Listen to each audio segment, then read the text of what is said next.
Good morning. Chemistry classes bye Navneet में आपका स्वागत है। आज हम लोग chemical bonding and molecular structure की एनसीईआरटी करेंगे।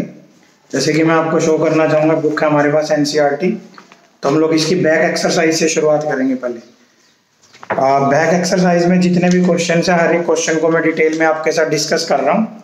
आप चाहें तो साथ में इसको कॉपीज में नोट भी कर सकते हैं, तो मैं हर एक का आंसर डिटेल में बताऊँ।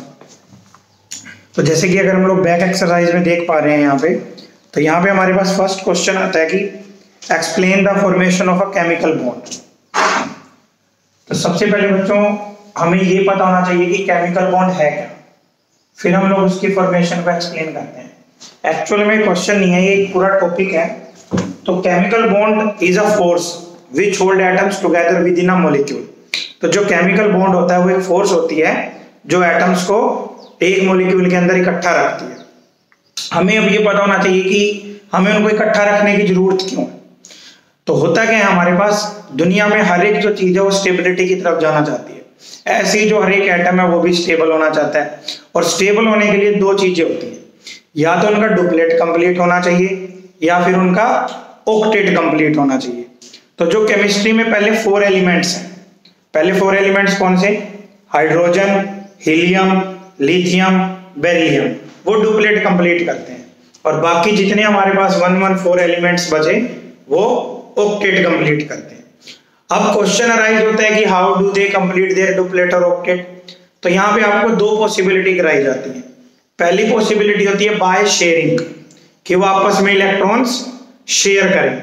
दूसरा होता है बाय ट्रांसफर ऑफ इलेक्ट्रॉन्स, कि वो इलेक्ट्रॉन्स ट्रांसफर करें। तो अभी इस क्वेश्चन को होल्ड पे रखते हैं, मैं पहले आपको एक बार शेयरिंग का एग्जांपल देता हूं। लेट अस सी कि मेरे पास फॉर्मेशन ऑफ हाइड्रोजन है H2 मॉलिक्यूल। तो अगर मैं इस केस में देखूं तो मेरे पास हाइड्रोजन का एटॉमिक नंबर कितना है? 1। और जो दूसरा हाइड्रोजन है हमारे पास, उसका भी एटॉमिक नंबर कितना है? 1 है। और दोनों ही जो हमारे पास हाइड्रोजन है वो अपना डुप्लेट कंप्लीट करते हैं, because they belongs to duplet family. तो अब हमारे पास यहाँ पर क्या होगा, लुईस के अकॉर्डिंग हम इसको डॉट से शो करते हैं जो एक इलेक्ट्रॉन होता है। ऐसे ही जो मेरा सेकंड इलेक्ट्रॉन होगा उसको भी हम लोग डॉट से शो करते हैं। तो अब होगा क्या, ये जो इलेक्ट्रॉन था इस वाले हाइड्रोजन का, अब इसको पहले वाला शेयर कर रहा है, और जो पहले वाले का था उसको दूसरा शेयर कर रहा है। तो इस तरह से अगर हम लोग देखें तो इन्होंने अपना डुप्लेट कंप्लीट कर लिया। तो ये जस्ट एक एग्जांपल था शो करने के लिए कि why atoms are combining and why chemical bond is formed. Similarly, अगर हम लोग एग्जांपल लें NaCl का, तो in case of NaCl atomic number of sodium is 11 and its configuration will be 281. तो that means इसके लास्ट में कितने इलेक्ट्रॉन हुए? एक इलेक्ट्रॉन हुआ। सोडियम बिलोंग करता है ऑक्टेट फैमिली को, तो इसके पास तो 8 इलेक्ट्रॉन होने चाहिए। अब 8 इलेक्ट्रॉन कैसे हो? दो ही पॉसिबिलिटी है, या तो शेयर करें या ट्रांसफर करें। तो 7 इलेक्ट्रॉन गेन करना तो इसके लिए पॉसिबल नहीं है। तो अब ये क्या चाहेगा, ये चाहेगा कि इसको एक इस इलेक्ट्रॉन से छुटकारा मिले, तो इसको फटाफट से लूज करना चाहेगा। पर लेकिन लूज कब तक नहीं कर सकता, जब तक कोई गेन करने वाला ना हो। तो यहीं पे दूसरा हमारे पास एलिमेंट कौन था? Chlorine, atomic number 17, configuration 287। तो इसके वैलेंस में कितने इलेक्ट्रॉन हुए अगर मैं देखूं तो 7 इलेक्ट्रॉन हुए। तो इसके लिए क्या पॉसिबिलिटी है कि ये फटाफट से गेन कर ले। तो जो इलेक्ट्रॉन सोडियम ने लूज किया वो क्लोरीन ने गेन कर लिया। तो अगर अब हम लोग देखें तो सोडियम के ऊपर कैसा चार्ज आ गया? पॉजिटिव चार्ज आ गया। और क्लोरीन के ऊपर कौन सा चार्ज आया? नेगेटिव चार्ज आया। अब फिजिक्स हमें पढ़ाती है कि जब भी अपोजिट चार्जेस होते हैं तो वहां पे कौन सी फोर्स डेवलप होती है? Electrostatic force of attraction. और इलेक्ट्रोस्टैटिक फोर्स ऑफ अट्रैक्शन का ही दूसरा नाम क्या होता है? Ionic bond. तो यानी कि अगर मैं अब अपने क्वेश्चन की तरफ दोबारा लौट के आऊं, तो उसका क्वेश्चन था कि explain the formation of a chemical bond. तो पहले हम लोग डेफिनेशन देंगे। What do you mean by chemical bond? It is defined as a force which holds atoms together within a molecule. Why do atoms combine, और you can say why do a chemical bond is formed? To gain stability. ठीक है। And how they can gain stability? They can complete their duplet और octet by sharing of electrons or transfer of electrons. The bond formed by sharing of electron is known as covalent bond, and the bond formed by transfer of electron is known as ionic bond. तो ये हमारा पहला question complete होता है जो हमारा था explain the formation of a chemical bond. Now let us move to question number second. तो अब अगर मैं हमारी बुक के अंदर देखूं, क्वेश्चन नंबर सेकंड में वो कहते हैं कि right the dot symbols for the atoms of the following elements. तो यहां पे हमारे पास लुईस डॉट सिंबल की बात कर रहा है, जैसे मैग्नीशियम। तो अगर हम लोग मैग्नीशियम की बात करें तो मैग्नीशियम का एटॉमिक नंबर होता है 12। मैग्नीशियम की कॉन्फ़िगरेशन क्या होती है 282। तो इसका जो लास्ट शेल है इसमें कितने इलेक्ट्रॉन है हमारे पास 2 इलेक्ट्रॉन है। तो इन इलेक्ट्रॉन्स को हम लोग डॉट की मदद से शो करेंगे। तो अब अगर मान लीजिए मुझे मैग्नीशियम को लुईस डॉट स्ट्रक्चर में बदलना है तो इस तरह से मैं इसको बदलूं। तो मैंने 2 डॉट्स लगा दी तो ये मैग्नीशियम का लुईस डॉट स्ट्रक्चर बन गया। तो बेटा मैं इसमें सब नहीं कर रहा हूं, जो जो इंपॉर्टेंट है, जो मुझे लग रहा है बोरोन करके दिखा रहा हूं मैं आपको एक। तो अगर बोरोन का मैं लुईस डॉट स्ट्रक्चर देखूं तो बोरोन का एटॉमिक नंबर कितने है हमारे पास 5। कॉन्फ़िगरेशन क्या बनेगी 2 3। तो बोरोन के केस में लुईस डॉट स्ट्रक्चर क्या बनेगा, ये बोरोन रिप्रेजेंट किया 1 2 3, ये बोरोन का लुईस डॉट स्ट्रक्चर बनेगा। अब आ जाइए आप लोग लास्ट वन ब्रोमीन। अब जैसे कि फ्लोरीन, क्लोरीन, ब्रोमीन, आयोडीन, इनके केसेस में कई बार बच्चों को एटॉमिक नंबर ध्यान नहीं रहता कि मान लो मुझे मेरा हर रोज का काम है, मुझे पढ़ाना है, तो मुझे पता है फ्लोरीन 9 है, क्लोरीन 17 है, ब्रोमीन 35 है। पर लेकिन आपको फिर ये पता होना चाहिए कि एक फैमिली में कैरेक्टरिस्टिक सेम रहते हैं। तो अगर फ्लोरीन के वैलेंस में 7 इलेक्ट्रॉन है तो क्लोरीन के वैलेंस में भी 7 होंगे, ब्रोमीन के वैलेंस में भी 7 इलेक्ट्रॉन होंगे। तो मैं अगर यहाँ बात करूं तो ब्रोमीन के वैलेंस में कितने इलेक्ट्रॉन्स हैं 7 इलेक्ट्रॉन्स हैं। तो how to represent these 7 electrons? We'll place 2 together 4 6 and this one 7। तो ये हमारा क्वेश्चन नंबर सेकंड था कि we have to represent Lewis dot structures। Now move to question number third. Question number third में हमें कह रहे हैं कि write Lewis symbols for the following atoms and ions। तो हमें कुछ एटम्स और आयंस दिए गए हैं और यहाँ पे इनका कहना है कि आप उसके लिए लुईस सिंबल लिखिए। तो बड़ा सिंपल है, जैसे कि अगर हम लोग फर्स्ट केस देखें यहाँ पे, तो फर्स्ट केस में दे रहा हमें सल्फर एंड सल्फर का आयन है 2 नेगेटिव, सल्फाइड बोलते हैं इसको हम लोग। तो अब हम इसको कैसे रिप्रेजेंट करें, sulphur atomic number 16, configuration 286, move to this one, atomic number 16 but 2 extra electron gain हुए, then total number of electrons will be 18 and its configuration will be 288। that means in case of sulfur we have 6 electron in valence shell, but in case of sulfide we have 8 electrons, and we know it very well that how to represent in Lewis cases by dots। so what happens in sulfur we will make 6 dots, and in case of sulfide we'll make 8 dots and show total 2 negative charge। that's it। now next case aluminium and aluminium 3+। it is again very simple। what is atomic number of aluminium 13। 13 atomic number aluminium का। Configuration क्या होगी 2 8 3 होगी। Valence में कितने electron हुए 3 electrons हुए। 3 electrons को कैसे रिप्रेजेंट करेंगे 3 डॉट्स की मदद से। तो ये लुईस स्ट्रक्चर हो गया एल्यूमिनियम का। Now what is happening in case of aluminium 3+। यहाँ पे अब थोड़ी दिक्कत होती है, यहाँ पे बच्चा सोचता है कि तीनों इलेक्ट्रॉन चले गए तो लुईस डॉट नहीं रही, सबसे बड़ी मिसकंसेप्शन है। अब आप मुझे बताइए इलेक्ट्रॉन्स कितने हो गए 10। कॉन्फ़िगरेशन क्या हुई 2 8। तो वैलेंस में कितने इलेक्ट्रॉन हो गए 8 इलेक्ट्रॉन हो गया और साथ में चार्ज कैसा हो गया 3+। तो ये ध्यान रखना है हमने, 3+ नेवर मींस कि आपने उड़ा देना इसका वैलेंस। तो अब इसका 8 रह गए तो हम उसको वैलेंस मान के चलेंगे। नाउ सी लास्ट केस, अगर हम लोग यहाँ देखें hydrogen and second one is hydride ion. Hydrogen का एटॉमिक नंबर 1, तो दैट मींस कितने इलेक्ट्रॉन हुए इसके पास 1 ही इलेक्ट्रॉन हुआ। हाइड्राइड में कितने इलेक्ट्रॉन हो गए 2 हो गए। How to represent hydrogen single dot and how to represent hydride by 2 dots. You can make dot here here anywhere you want, ठीक है, वो कोई रूल नहीं है। इसके ऊपर कैसा चार्ज आएगा नेगेटिव चार्ज। डन। तो अब हमारे क्वेश्चन नंबर हो गए बेटा 3। Now let us move to question number 4। Question number 4 is draw the Lewis structures for the following molecules and ions. तो इस क्वेश्चन को कराने से पहले मैं आपको लुईस के बारे में बताना चाहूंगा। लुईस की बड़ी सिंपल सी थ्योरी है कि आपने एक मॉलिक्यूल के अंदर जितने भी एटम्स हैं उन सब एटम्स के टोटल वैलेंस इलेक्ट्रॉन्स इकट्ठे कर लेने, और वैलेंस इलेक्ट्रॉन इकट्ठे करने के बाद अपने मॉलिक्यूल में से एक को सेंट्रल एटम कंसीडर करना है। सेंट्रल एटम कंसीडर करने के बाद जो बाकी एटम्स बचेंगे वो एसोसिएटेड एटम्स कहलाते हैं, उसके साथ जोड़ देंगे। पर लेकिन एक चीज का ध्यान रखना है कि अगर हाइड्रोजन है हमारे पास किसी मॉलिक्यूल के केस में और सेंट्रल के साथ सिर्फ हाइड्रोजन है, फिर तो हम हाइड्रोजन को डायरेक्ट जोड़ेंगे सेंट्रल के साथ। बट लेकिन अगर हमारे पास और ऑप्शन है, दैट मीन्स कि हाइड्रोजन के अलावा भी हमारे पास एलिमेंट्स हैं सेंट्रल के साथ, फिर हम हाइड्रोजन को डायरेक्ट नहीं जोड़ेंगे, हम उसको फर्दर एसोसिएटेड एटम के साथ जोड़ेंगे। वो मैं अभी आपको दिखाता हूं, जैसे एग्जांपल आता है। तो यहाँ पे मेरे पास जो फर्स्ट एग्जांपल है वो हमारे पास है H2S, हाइड्रोजन सल्फाइड। तो ऐसे क्वेश्चन में first of all we have to count total number of valence electrons.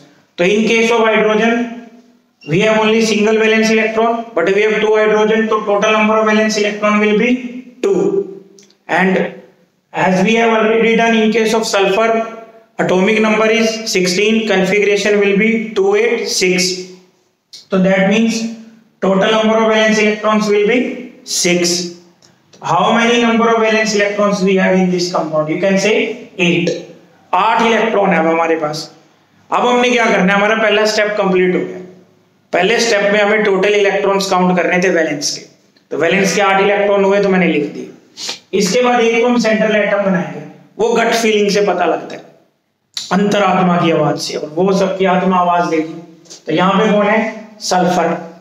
Sulphur के साथ एसोसिएटेड एटम हाइड्रोजन, क्योंकि अब हमारे पास और तो एलिमेंट है नहीं सल्फर के साथ, तो हमारी मजबूरी है कि हमें किसको जोड़ना पड़ेगा, हाइड्रोजन को। तो ये हमने जोड़ दिया हाइड्रोजन। अब सेंट्रल एटम के साथ जो एसोसिएटेड एटम होंगे मिनिमम एक बॉन्ड तो होगा ही होगा, तो हमने क्या करना है, 2-2 इलेक्ट्रॉन तो पहले देने ही देने। तो हमारा टोटल 4 इलेक्ट्रॉन खर्च हो चुका है। कितने इलेक्ट्रॉन बचे अभी, 8 में से 4 बचे हुए। तो पहले हमें जो हमारे सेंट्रल एटम के पड़ोसी एटम्स हैं उनको स्टेबल करना है। तो अगर मैं देखूं तो हाइड्रोजन तो डुप्लेट कंप्लीट करता है तो पहले ही स्टेबल है, हाइड्रोजन यहाँ पे डुप्लेट कंप्लीट कर रहा है तो पहले ही स्टेबल है। तो बचे हुए इलेक्ट्रॉन सेंट्रल को दे देंगे। तो कितने इलेक्ट्रॉन बचे, 4। तो 4 इलेक्ट्रॉन हमने सेंट्रल को दी। तो अब अगर मैं देखूं अकॉर्डिंग टू लुईस, मेरे पास कंप्लीट हो चुका है, इसका डुप्लेट कंप्लीट है, इसका डुप्लेट कंप्लीट है, और सेंट्रल का ऑक्टेट कंप्लीट है। तो ये स्ट्रक्चर बना। अब कई बार क्या होता है कि कई बुक्स के अंदर ना इसकी शेप बनाई होती है पेंट, तो वो भी मैं आपको यहीं क्लियर कर देता हूं। अब हमारे पास क्या है कि जो सेंट्रल एटम है उसके पास टोटल इलेक्ट्रॉन पेयर 4 है। 4 इलेक्ट्रॉन पेयर अगर मैं सेंट्रल के पास देखूं तो 2, एक पेयर तो ये हो गया, एक पेयर ये हो गया, एक ये हो गया, एक ये हो गया। 4 में से बॉन्ड पेयर कितने हैं, 2 बॉन्ड पेयर है, और 2 क्या है हमारे पास, लोन पेयर है। तो 4 के लिए हमारे पास ज्योमेट्री क्या होती थी बेटा, टेट्राहेड्रल ज्योमेट्री होती थी। और 4 में से अगर 2 लोन पेयर आ गए तो शेप कैसी बचेगी, बेंट शेप। तो इसलिए अगर आप ज्यादातर बुक्स में देखोगे तो ये आपको बेंट शेप के अंदर मिलेगा लाइक दिस। बट लेकिन यहाँ पे कोई ऐसी नेसेसरी कंडीशन नहीं है इस क्वेश्चन में कि हमें शेप भी बतानी है। उसने तो लुईस स्ट्रक्चर मांगा है, तो आप लोग अगर इतना कर रहे हो that is more than sufficient. तो कोई जरूरी नहीं है कि हम लोग शेप्स भी बताएं। अब जैसे नेक्स्ट क्वेश्चन अगर मैं देखूं इसी में बी पार्ट, सिलिकॉन टेट्राक्लोराइड। अब मैं इसको SiCl4 नहीं बोलेंगे, फिर वो आदत में आ जाएगा हमारी। हमने कोशिश करनी है कि हम लोग केमिकल नेम बोलें इसका। तो सिलिकॉन टेट्राक्लोराइड, अब वही करेंगे जो हम लोग पहले करते थे। First of all valence electron count करेंगे। तो सिलिकॉन बिलोंग करता है कार्बन फैमिली को, और कार्बन फैमिली के वैलेंस में होते हैं 4 इलेक्ट्रॉन्स, 4 इलेक्ट्रॉन होते हैं। तो यहाँ पे सिलिकॉन के वैलेंस में कितने हो गए, 4। क्लोरीन हैलोजन को बिलोंग करता है फ्लोरीन फैमिली को, वैलेंस में कितने होते हैं, 7। 7 into 4 कितना हो गया, 28। तो टोटल इलेक्ट्रॉन्स कितने हुए, 32 इलेक्ट्रॉन्स हो गए। तो 32 इलेक्ट्रॉन्स, फिर वही जैसे हमने पहले किया था, एक गट फीलिंग से सेंट्रल एटम। तो सेंट्रल एटम कौन हुआ इस केस में, हमारा सिलिकॉन हो गया। 4 जो होंगे वो हमारे क्या होंगे, एसोसिएटेड एटम्स होंगे। तो एक क्लोरीन हो गया, एक ये क्लोरीन हुआ, एक ये क्लोरीन हुआ, एक ये क्लोरीन हुआ। क्लियर? तो मिनिमम एक एक बॉन्ड तो होगा, तो 32 इलेक्ट्रॉन्स हमने खर्च करने हैं। 2 4 6 8 10 12 14 16 18 20 22 24 26 28 30 और 32। हमने एक बार के लिए जो हमारे पास था हमने सब खर्च किया। अब पहले एसोसिएटेड एटम देखो स्टेबल है क्या? 8 पूरे हैं, 2 4 6 8 2 4 6 8 कंप्लीट। सेंट्रल देखिए 8 कंप्लीट है इसके भी, दैट मींस ये हमारा स्ट्रक्चर है लुईस। पर लेकिन अगर आप अब इसको शेप में बदलना चाह रहे हो तो सेंट्रल के साथ कितने बॉन्ड पेयर है? 4 बॉन्ड पेयर है, कोई लोन पेयर नहीं है। तो जब 4 बॉन्ड पेयर होते थे तो क्या बताया जाता था? जो शेप होगी वो कैसी होगी? टेट्राहेड्रल। तो this will be your shape. तो इस क्वेश्चन में आपकी जो शेप आएगी वो टेट्राहेड्रल आएगी। अब इसका नेक्स्ट पार्ट देखो बेटा। तो अगर आप ये एनसीईआरटी डिटेल कर रहे हो तो हमारी थ्योरी ऑटोमेटिक हो जाएगी, इसमें हर एक चीज बतानी पड़ेगी मुझे आपको। अब जैसे नेक्स्ट केस है मेरे पास बेरिलियम डाइफ्लोराइड BeF2। अब अगर आपने लुईस का केस पढ़ा है तो ये एक्सेप्शनल है, ये ऑक्टेट रूल के अगेंस्ट चलता है। ऑक्टेट रूल की जो लिमिटेशंस थी उसमें से एक लिमिटेशन है। तो यहाँ पे हमारे पास क्या होता है? बेरिलियम के केस में एक्सेप्शनली लेस देन 8 इलेक्ट्रॉन्स होते हैं सेंट्रल एटम के पास। तो ये आपको प्योरली याद रखना पड़ता है कि ये हमारे पास एक लीनियर स्ट्रक्चर होता है बेरिलियम डाइफ्लोराइड का। तो इसके अंदर तो फ्लोरीन के पास हमारे पास टोटल कितने इलेक्ट्रॉन थे? 7। तो ये 7 तो इसके हो गए। इस फ्लोरीन के भी कितने थे? 7 थे, तो 7 इसके हो गए। बेरिलियम क्योंकि एटॉमिक नंबर कितना था? 4 था, तो कॉन्फ़िगरेशन क्या आएगी? 2 2। तो वैलेंस में 2 इलेक्ट्रॉन्स है, तो एक ये है और एक ये है। तो यहाँ पे अगर मैं आप देखूं तो सेंट्रल के पास टोटल कितने इलेक्ट्रॉन हुए? सिर्फ 4, बट लेकिन स्टिल ये कंपाउंड स्टेबल है, तो it is against octet rule. तो इस तरह का जो क्वेश्चन है वो हमें ध्यान रखना पड़ता है। नेक्स्ट वन देखिए, कार्बोनेट आयन दे रखा है। अभी तक देखिएगा आप, जो अगला केस है यहाँ पे मुझे दे रखा है उसने कि कार्बोनेट आयन का मुझे लुईस स्ट्रक्चर बनाना। तो वही अगेन जैसे हम पहले कर रहे थे, वैलेंस इलेक्ट्रॉन्स काउंट करते हैं। तो कार्बन के पास अगर हम लोग देखें तो कितने valence electron? 4 valence electron carbon के पास है। ऑक्सीजन 6 3 18 ऑक्सीजन के हो गए। एज ए आयन है तो दैट मींस इसने गेन किए। तो इसने कितने गेन किए इलेक्ट्रॉन? अगर हम यहाँ देखें तो 2 इलेक्ट्रॉन गेन किए हैं यहाँ पे इसने। तो अगर टोटल सम करें तो टोटल कितना होगा? 24।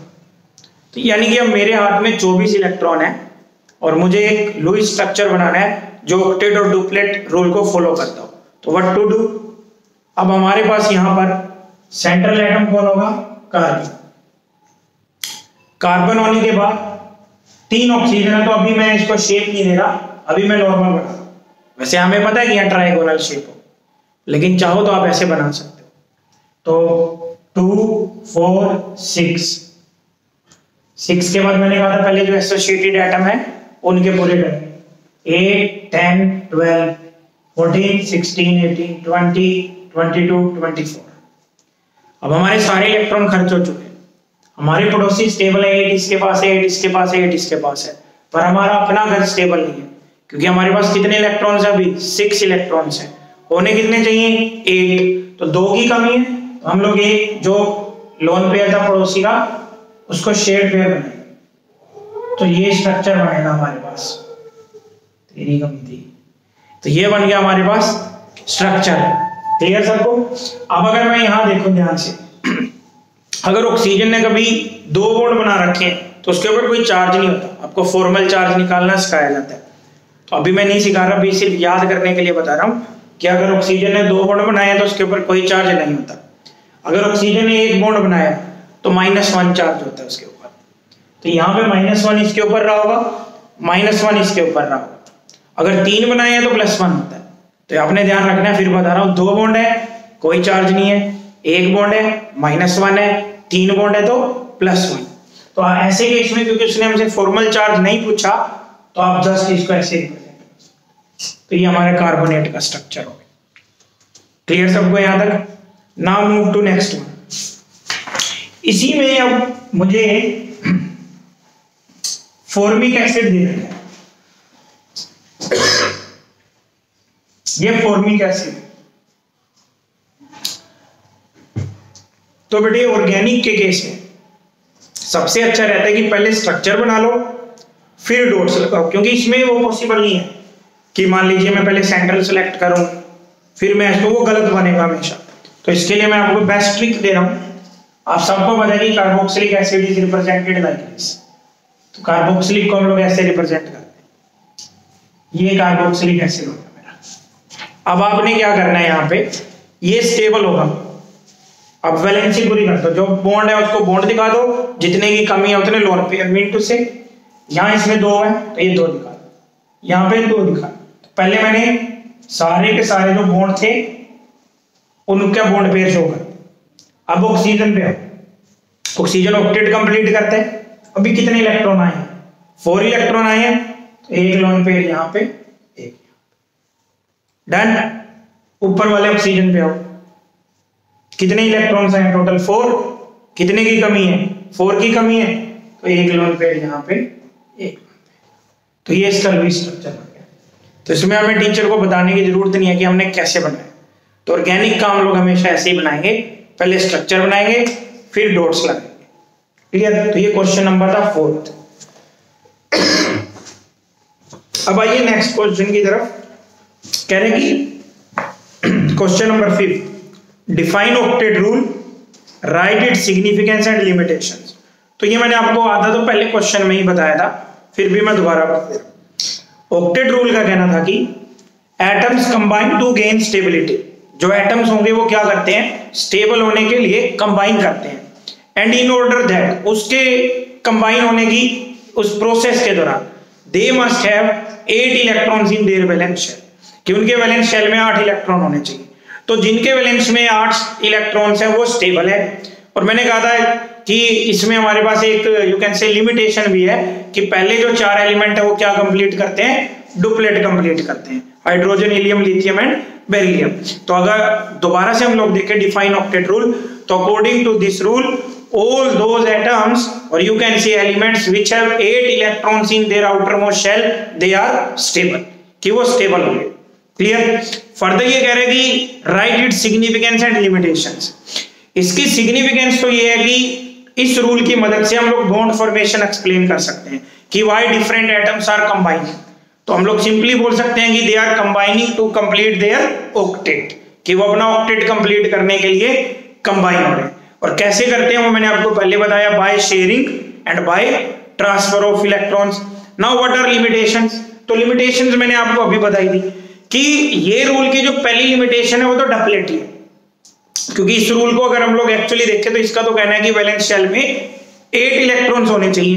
बट लेकिन मैंने आपको बताया कुछ एलिमेंट्स ऐसे हैं जिनके वैलेंस शेल में 2 इलेक्ट्रॉन्स और वो फिर भी क्या है, स्टेबल है। जैसे हाइड्रोजन, हाइड्रोजन के केस में क्या है, अगर उसके बाद 2 इलेक्ट्रॉन्स हो जाते हैं तो वो स्टेबल हो जाता है। तो पहली तो यही वायलेशन होगी। तो पहली अगर मैं लिमिटेशन बोलूं कि जो ऑक्टेट रूल है can not explain stability of some you can say cases like hydrogen. In case of hydrogen we have only 2 electrons but still it is stable. I am talking about H2 molecule. Clear? दूसरी limitation, अभी हम लोग जैसे कर रहे थे कि beryllium difluoride है, तो इसके पास हमारे पास टोटल कितने इलेक्ट्रॉन्स हैं, 4 इलेक्ट्रॉन्स हैं। तो ये जो 4 इलेक्ट्रॉन्स है लेस देन 8 है। ऐसी अगर मैं AlCl3 का केस देखूं तो कितने इलेक्ट्रॉन्स हैं, 6 इलेक्ट्रॉन्स हैं, तो ये भी लेस देन 8 है, तो ये भी ऑक्टेट रूल को फॉलो नहीं कर रहा। तो दूसरी हेडिंग हमारी क्या बनेगी, compounds having less than 8 electrons, जिनके पास 8 से कम इलेक्ट्रॉन्स है वो भी स्टेबल है। तो आने वाले टाइम में बताएंगे कि आपको ये क्यों स्टेबल होते हैं, डायमर बनाते हैं या कौन सी प्रोसेस इनको स्टेबल करती है। ऐसे ही केमिस्ट्री में कुछ ऐसे भी कंपाउंड्स हैं जिनके पास मोर देन 8 इलेक्ट्रॉन्स हैं और फिर भी वो क्या है, स्टेबल है। जैसे कि अगर एग्जांपल के तौर पे देखें PCl5, SF6, IF7, तो PCl5 में हमारे पास कितने इलेक्ट्रॉन्स है, 10, यहाँ कितने इलेक्ट्रॉन्स है, 12, यहाँ कितने इलेक्ट्रॉन्स है, 14, but still they are stable. तो ये हमारे पास यू कैन से लिमिटेशन है कौन से रूल की, ऑक्टेट रूल की। तो मैं मान लूं कि हमारा क्वेश्चन कंप्लीट, फिर भी एक बार दोबारा बता देता हूं। Octet rule means having 8 electrons and what is significance, it explain bond formation and what is it's limitation, can not explain about hydrogen, can't explain about compounds less than 8 and can't explain more than 8. Now let us see question number 6. Question number 6 is write the favorable factors for the formation of ionic bond. तो मैं आपको पूरा detail बताता हूँ ionic bond formation लेकर। जब हमारे पास ionic bond बनता है तो 3 स्टेप प्रोसेस होती है। सबसे पहले हमारे पास एक एटम A होगा।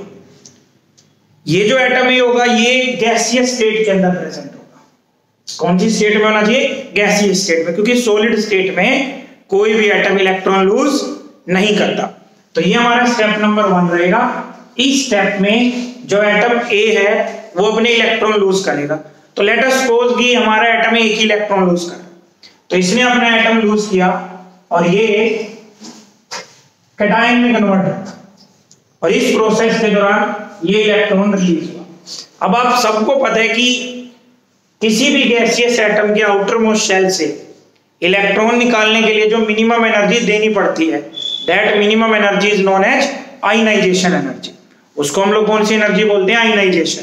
तो यानी कि अगर मैं देखूं तो यहाँ पे जो स्टेप नंबर 1 है इसके अंदर जो एनर्जी इन्वॉल्व हुई वो कौन सी एनर्जी इन्वॉल्व हुई? Ionization energy. और आयनाइजेशन एनर्जी को शो करते हैं आई डॉट ई से, capital I dot capital. Further chemistry में जब भी कोई एनर्जी चेंज होता है तो उसको डेल्टा एच से शो करते हैं। डेल्टा एच में आपको थर्मोडायनेमिक्स में डिटेल बताऊंगा, बट स्टिल इतना ध्यान रखिएगा, इसका मतलब होता है energy change at constant pressure. तो नॉर्मली हमारी सारी रिएक्शंस एटमॉस्फेरिक कंडीशंस में होती हैं, तो उस दौरान जो प्रेशर है वो कांस्टेंट रहता है, तो दैट्स व्हाई हम डेल्टा एच शो करते हैं। तो यहाँ पे डेल्टा एच आयनाइजेशन एनर्जी, इसका मतलब क्या हुआ? इस प्रोसेस के दौरान जो एनर्जी चेंज हुआ वो एनर्जी चेंज कौन सा था? Ionization energy. अब बड़ा दिक्कत आती है साइन की, कि नेगेटिव साइन है या पॉजिटिव साइन है। तो अब आपने सिस्टम बन के सोचना, तो अब आपने क्या करना है? ए बन के सोचना।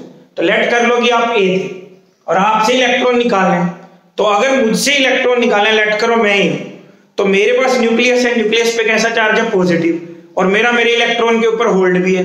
तो अगर आप उस इलेक्ट्रॉन को यहां से निकालना चाह रहे हो तो आपको मुझे एनर्जी देनी पड़ेगी। तो अब मैं कौन हूं? मैं ए। तो अगर मैं ए हूं तो मैं एनर्जी क्या कर रहा हूं? गेन कर रहा हूं। तो जब एनर्जी गेन होती है तो कैसा साइन आएगा? पॉजिटिव। तो इसलिए जो डेल्टा एच ई होगा इसके आगे कैसा साइन लगाया जाता है? पॉजिटिव। फिर दोबारा बता रहा हूं, आप सिस्टम बन के सोचोगे, सराउंडिंग बन के नहीं सोचोगे, फिर दिक्कत होगी। तो लेट करो मैं ये हूं और मुझे इलेक्ट्रॉन रिमूव करना है, तो मैं तो एनर्जी गेन करूंगा। तो थर्मोडायनेमिक्स बोलती है, वैसे भी याद रखना, जब भी कुछ लेना हो ऑलवेज पॉजिटिव और किसी को कुछ देना हो ऑलवेज नेगेटिव। तो यहां पे हमें तो लेना ही है क्योंकि हम तो ये हैं, तो इसलिए कैसा साइन आया? Positive. Now let us move to second part. अब एक एटम बी था, बी एटम भी कौन सी स्टेट में है? गैसियस स्टेट के अंदर है। जो इलेक्ट्रॉन वहां से यूज हुआ वो इलेक्ट्रॉन किसने गेन किया? बी ने गेन किया। अब बी जब इलेक्ट्रॉन गेन करता था तो थर्ड यूनिट में आपको बताया जाता था इलेक्ट्रॉन गेन एंथैल्पी कि the amount of energy released, जब आप एक एक्स्ट्रा इलेक्ट्रॉन गेन करते हो। तो जब आप लोग एक एक्स्ट्रा इलेक्ट्रॉन गेन कर रहे हो तो एक्चुअल में हो क्या रहा है? आपके न्यूक्लियस और उस आने वाले इलेक्ट्रॉन के बीच में बॉन्ड फॉर्मेशन हो रही है, और जब भी बॉन्ड फॉर्मेशन होती है तो एनर्जी रिलीज होती है। तो इसीलिए हमारे पास यहाँ पे क्या आएगा? हमारा कंपाउंड आयन बनेगा एनायन, बट लेकिन जो एनर्जी चेंज होगा that will be represented like this, delta H easy. और डेल्टा एच ईजी कौन है यहाँ पे? Enthalpy change. तो इसको हम लोग एंथैल्पी चेंज बोलते हैं। अब क्योंकि यहाँ पे एक्चुअल में क्या हुआ है? जो एनर्जी है वो रिलीज हुई है, तो कैसा साइन आएगा? नेगेटिव साइन आएगा। तो स्टेप नंबर 1 में आयनाइजेशन कैसी थी? पॉजिटिव, बिकॉज गेन हो रही थी। यहां पे कैसी थी? नेगेटिव, क्यों? एनर्जी रिलीज हुई है। लास्ट स्टेप नंबर 3, कैटायन के ऊपर कैसा चार्ज आ गया? पॉजिटिव। साथ में दूसरा हमारे पास कौन है? एनायन, उसके ऊपर कैसा चार्ज आ गया? नेगेटिव। और अब आपको पढ़ाया गया कि जब एक प्लस और माइनस एक दूसरे को अप्रोच करता है तो वहां पे हमारे पास एनर्जी रिलीज होती है, क्योंकि ये भी तो एक फोर्स ऑफ अट्रैक्शन है, और इस एनर्जी को बोला जाता है लैटिस एनर्जी। क्या बोलते हैं इसको? Lattice energy. तो यहां पे भी साइन कैसा आएगा? क्योंकि रिलीज हो रही है, नेगेटिव। और ये जो फोर्स बनी कौन सी फोर्स थी? Electrostatic force. और इलेक्ट्रोस्टैटिक फोर्स का ही दूसरा नाम क्या होता है? Ionic bond. तो अगर एक्चुअल में आप देखें तो यहाँ पे 3 एनर्जीज इन्वॉल्व हुई हमारी। 3 एनर्जी कौन कौन सी इन्वॉल्व हुई टोटल में अगर पूछो तो आपसे? तो पहली एनर्जी इन्वॉल्व हुई आयनाइजेशन, दूसरी इन्वॉल्व हुई गेन एंथैल्पी, और तीसरी इन्वॉल्व हुई लैटिस एनर्जी। आयनाइजेशन क्या हुई? देनी पड़ी तो पॉजिटिव साइन। ये क्या हुई? रिलीज। ये क्या हुई? रिलीज। अब आपको मैंने पहले दिन से पढ़ाया बड़ा सिंपल कि अगर किसी प्रोसेस के दौरान नेट रिलीज ऑफ एनर्जी हो रहा है तो वो स्टेबल होगी, और अगर गेन ऑफ एनर्जी हो रहा है तो वो अनस्टेबल होगी। यानी मुझे क्लियर है कि इस प्रोसेस का जो डेल्टा एच टोटल है दैट मस्ट बी नेगेटिव। तो वो नेगेटिव होना चाहिए कि अगर यहाँ पे आयनिक बॉन्ड बनना है। और वो नेगेटिव कब हो सकता है? जब डेल्टा एच गेन एंथैल्पी और डेल्टा एच लैटिस किससे ज्यादा होगा हमारा? डेल्टा एच आयनाइजेशन से। तो यानी कि यहां फेवरेबल कंडीशंस क्या आई? अगर मैं देखूं आयनाइजेशन शुड बी लो, तो आयनाइजेशन कम होनी चाहिए इस प्रोसेस के लिए। Gain enthalpy should be high, वो ज्यादा होनी चाहिए इस प्रोसेस के लिए। और लैटिस शुड बी हाई, वो भी क्या होनी चाहिए? ज्यादा होनी चाहिए। 3 फेवरेबल कंडीशंस हैं, आयनाइजेशन लो, गेन एंथैल्पी हाई और लैटिस भी हाई।